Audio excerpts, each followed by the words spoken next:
दिया हाथवा कुल चराता कहनी रुका है लगा ले। बड़ा दुखी से हाथ गोल भइल रहता है जाड़ा के दिन में लगाने। काले आइल बड़ो साड़ी। अच्छा ले आओ बैठो बैठा नहीं आओ। मम्मी देली हो देखी तनी सड़िया कैसन बा। है सड़िया मम्मी देली हो आज देखी तनी।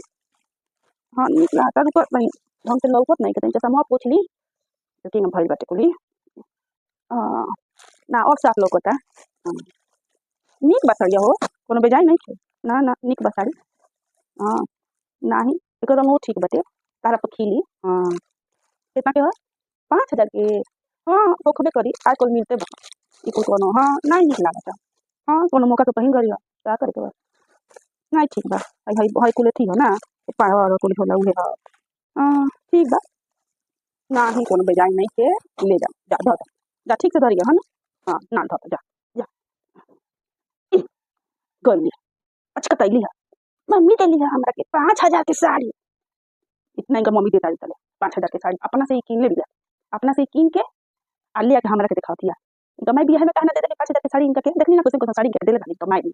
हां बात बतिया चलल बड़ 5,000 के साड़ी हो। सब जाके नैहर में अपना के साड़ी किन लती है अपना माई भाई भौजाई कुन्नी के साड़ी किन ले हो। आई सब हमरा बेटा के पैसा के हई साड़ी। हां हमार लड़का के पैसा के यही से हीन में ना को के धो देती गई का हमको कैसन हमरा घरे याद होई। हां साड़ी देखाओ तारी 5,000 के कैसन ना कोनो गोत के नहीं छू साड़ी ऐसे नहीं संभाल दादा। हाँ का है ना हम तो ये थी लगाते हम कुछ कहत थोड़े वाली ऊ है कुल लगाओ तनी हाथवा में।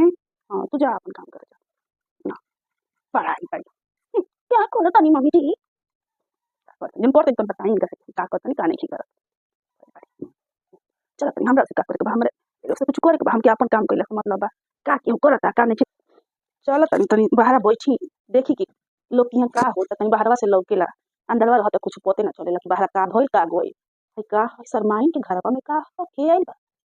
अच्छा इनहो के पतो लागत गोरो से नहीं हो त आइल बिया तो जाए के पड़ी। हां जाए के पड़ी ए सुनो तर हो हम तनी आओ तनी शरमाइन के घर से। हाँ कल देखिए कुछ हम आओ तनी।